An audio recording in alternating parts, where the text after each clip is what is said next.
comes out every year. Let's give Josh another round of applause. All right, let's fill this tent up again. I know there's people out wandering around. Let's get them back in here. We got some big speakers coming up. We've got a few words coming here from Karen Anderson. And right after Karen, Jeanette Finicum.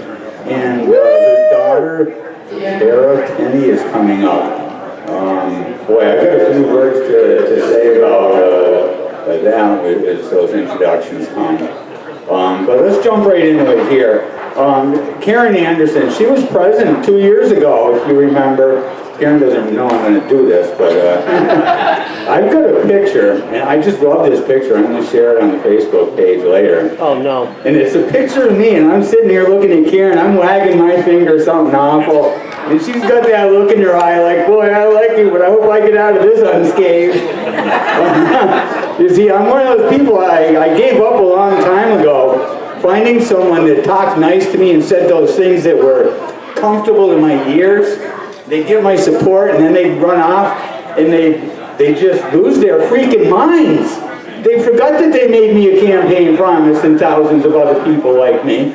And Karen didn't seem to be one of those people, but at the time I told her, I said, I'm going to support you, but boy, am I watching. And that's what that finger waving is about. I do that. So here we are 2 years later, and Karen's back at the event this time, going to say a few words.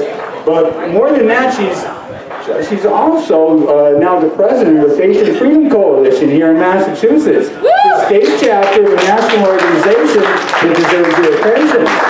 So thank you, Karen, for stepping up and basically doing what we expected. She's talking the talk and walking the walk too. So I'm still watching you. I'm still going to keep you right, but I still like what you're doing. Karen Anderson, everybody. Thank you.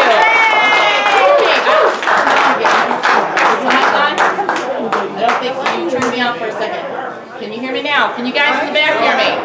All right, they said it is up. Can you hear me in the back now? Yes, you can hear me. All right, I'm going to ask you guys for your attention, that you will listen carefully. I talk very loudly, I talk very quickly. So you need to follow real quick. We have this word called triumph.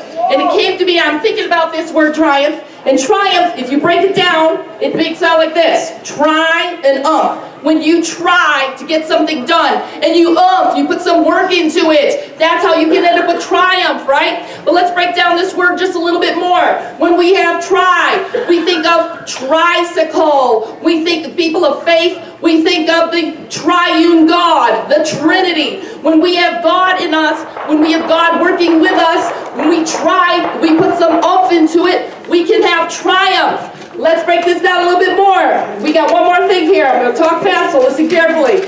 What is this letter here?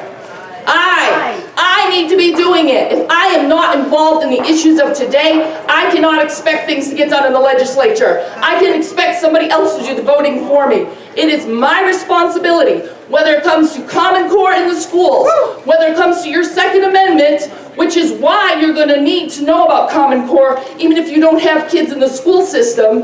It's because they're teaching them that your Second Amendment says only the military have the right to bear arms. They are changing what the Constitution actually says. We need to get, I need to be involved in the issues. I need to be there, like Bobby Newman and I were just recently, right before the House voted on this bathroom bill. This bill is going to create a lot more moms who need to be carrying when you get into those bathrooms with your children. I need to be involved, and you know what's coming next. What's this letter? You need to be involved. I need to be involved. I need to be enthusiastic. I need to be on target as to what is going on in the community around me, what is going on politically around me, and then when I get involved, I need to get you involved. Next thing we got here is When I go around the house, I do not say to myself. But if I'm talking with you and I have something really coming up in my head, and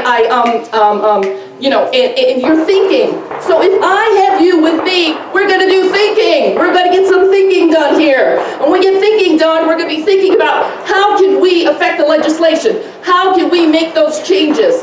I need to know that God is part of that Trinity. God is going to give me the right things to say, the right wisdom. He's already given us our Second Amendment right, the right that all life is valuable, all life. We're going to have triumph. I need to know that you are going to be thinking with me on this. And what is this here? American English is so crazy sometimes. PH, what does it say? Everybody, what does PH say? If you have a big issue the size of a huge balloon and you apply the Word of God, which is sharper than any two-edged sword, and you make a little slice into that, you know what that balloon's going to do? It's going to fizzle down.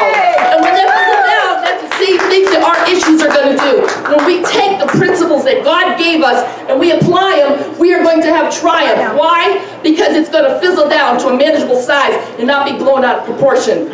We are Faith and Freedom Coalition. We are meeting this Monday. Please write this down if you're possibly able to. This Monday night, we meet at the police station in North Brookfield. It's on 55 School Street. We're having a guest speaker named Lauren Spivak. Lauren Spivak is a renowned author. He's a great speaker. He has political satire in there. 7 p.m., North Brookfield Police Station. Faith and Freedom. Come and join us. Thank you.